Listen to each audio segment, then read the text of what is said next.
شرک اور بدعت کے رد میں یہاں کی ساری لائبریریاں بھری ہوئی ہیں. مکتبہ حرم مکی میں چلے جائیں, یہ نیچے بیٹھے ہوئے کتابیں تقسیم کر رہے ہیں, ساری شرک و بدعت کے خلاف تو ہیں, اور کیا ہے. ٹھیک ہے, اس نے چادریں جدے میں باندھی, نیت وہاں سے کی تھی. حضرت عثمان کا گھر حرم پاک میں کس طرح, جب حرم میں آ گیا تو کس طرف کیا کرو گے؟ حرم میں آ گیا سب کو ٹوٹ پھوٹ گیا. حجازی کا کیا معنی ہے؟ حجاز میں رہنے والے.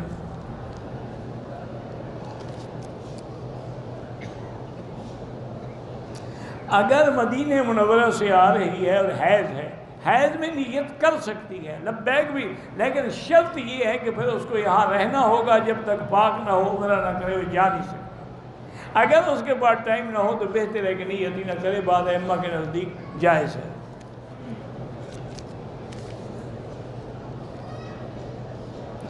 ایک بدعتی مولوی نے کہا ہے کہ موسیقی جائے, اللہ ہدایت دے, چھوڑو ہی.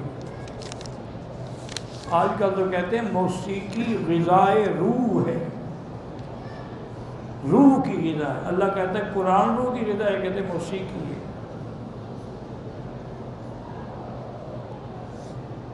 اگر قرآن پاک کیا اور ہونٹ ہلائے بغیر پڑھو, نہیں, ہونٹ ہلنے چاہیے. ہونٹ ہلائے بغیر قرات ہوتی ہی نہیں. قرات کا معنی یہی ہے کہ ہونٹ ہلیں, بلکہ بعض علماء فرماتے ہیں تھوڑی سی آواز بھی پیدا ہو جو خود سنے. اسی لیے اللہ نے نبی پاک کو فرمایا نا کہ آپ لا تحرک بہ لسانک, زبان نہ ہلائیں, سنتے رہیں, ہم آپ کے دل میں بٹھا دیں گے. تو معنی یہ ہوا کہ زبان ہلانے سے ہی پڑھنا ہوتا ہے.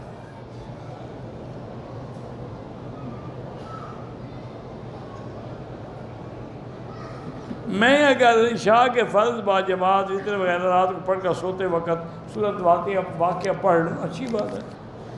کسی وقت پڑھ لیا کرو ساری رات میں.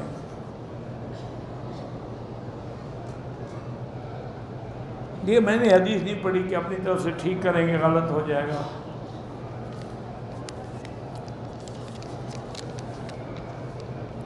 میرے کام میں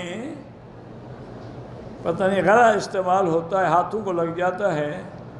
بہرحال اگر غرہ لگا ہوا ہے اس پر وضو کریں گے, وضو نہیں ہوگا, چونکہ اس کے اندر پانی نہیں جاتا. اس کو پہلے ریموو کریں, اتاریں, پھر وضو کریں. اللہ سب کو دین کی سمجھ عطا فرمائے.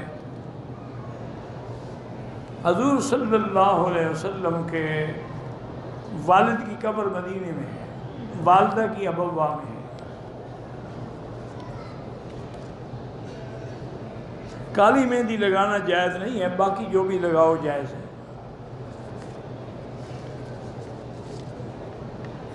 دوران طواف حتیم میں 2 رکعت پڑھنا بالکل ناجائز ہے, اور طواف برباد ہو گیا. طواف تو خود نماز ہے, تو نماز دوسری نماز کیسے ہو سکتی ہے؟ پہلے طواف مکمل کرو پھر پڑھو. نماز کا وقت ہو جائے, نماز پڑھ لیں, جہاں کھڑے ہیں وہیں سے شروع کریں. مسجد جن میں اگر ہم نماز پڑھیں تو 1 کا لاکھ ملے گا, وہ تو حرم میں ہے, کیوں نہیں ملے گا؟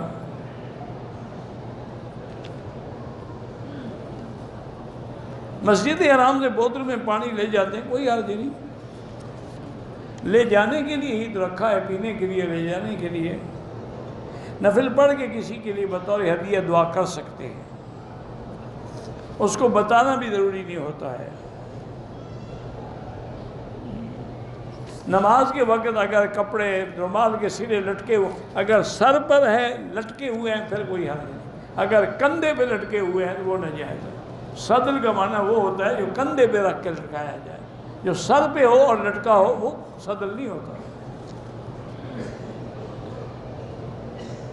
کسی نے مجھے کہا تھا دعا کے لیے, میں نے ملتزم پہ دعا کی, اس کو فون پہ بتا بھی دیا, تو ٹھیک ہے, اللہ قبول فرمائے, کوئی ریاکاری نہیں. اس نے کہا تھا, آپ نے بھی بتا دیا. آب زمزم کھڑے ہو کر بھی پی سکتے ہیں, بیٹھ کے بھی پی سکتے ہیں. جمعہ کے 2 خطبوں کے درمیان بیٹھ سکتے ہیں, ویسے پہلے سے آپ بیٹھے ہوں گے, 2 خطبوں کے درمیان ویسے ہی بیٹھنا ہے.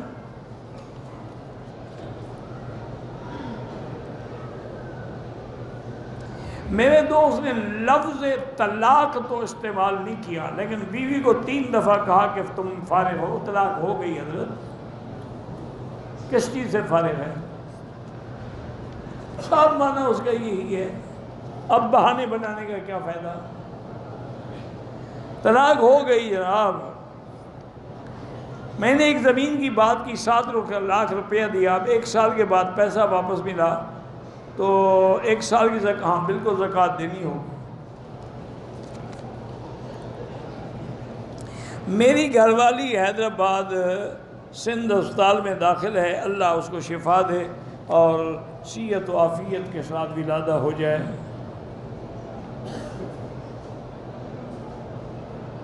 بہرحال حرم شریف کی عمارت کے اندر چاہے جیسے ہم یہاں نماز پڑھیں ہمیں بھی نظر نہ، یہ تو اندر ہے نا، بات ہے باہر کی. اگر باہر کھڑے ہیں تو پھر صفے نظر آئے. جب خود کھڑے ہی اندر ہوں، کوئی نیچے ہے، کوئی اوپر ہے، کوئی اور اوپر ہے. طواف کے دوران ذکر کریں، دنیا کی باتیں نہ کریں. رکن یمانی کا چومنا منع ہے، ہاتھ لگانا سنت ہے. حفاظ کرام کو تراویح کے پیسے لینے چاہیے، بالکل حرام ہے. آپ اللہ واسطے پڑھائیں، بعد میں کوئی ہدیہ دے دے، اس کی مرضی ہے.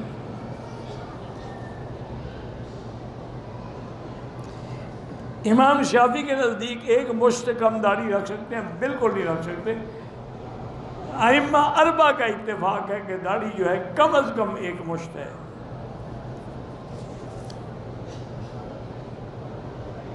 انگریزی طور طریقے سے بال بنوانے ناجائز ہے. جس کی شکل بناؤ گے قیامت میں انہی کے ساتھ کھڑا ہونا پڑے گا.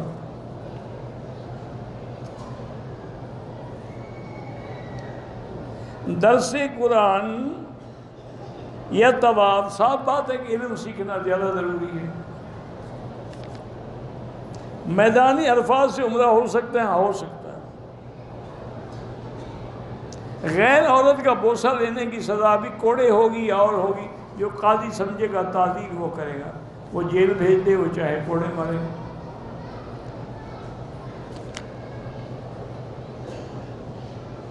بہرحال جن لوگوں نے دعا کے لیے کہا اللہ سب کی حاجات پوری کرے. خاندانی منصوبہ بندی کی شرعی حیثیت کیا ہے؟ بالکل حرام ہے. اللہ نے جو اولاد لکھی ہے اس کو مت روکو. وَلَا تَقْتُلُوا أَوْلَادَكُمْ خَشْيَةَ إِمْلَاقٍ. یہ جو کہتے ہیں نا یہ اولاد زیادہ ہوگی تو رزق کم ہوگا، اللہ نے فرمایا نَحْنُ نَرْزُقُهُمْ وَإِيَّاكُمْ. ان کو بھی ہم نے رزق دینا ہے، تم نے تو نہیں دینا.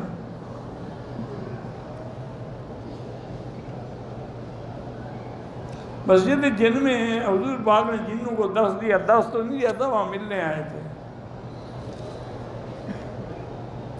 میری بیوی کا آپریشن ٹھیک ہوا تھا، بعد میں پھر رسولی پیدا ہو گئی، اللہ شفا عطا فرمائے.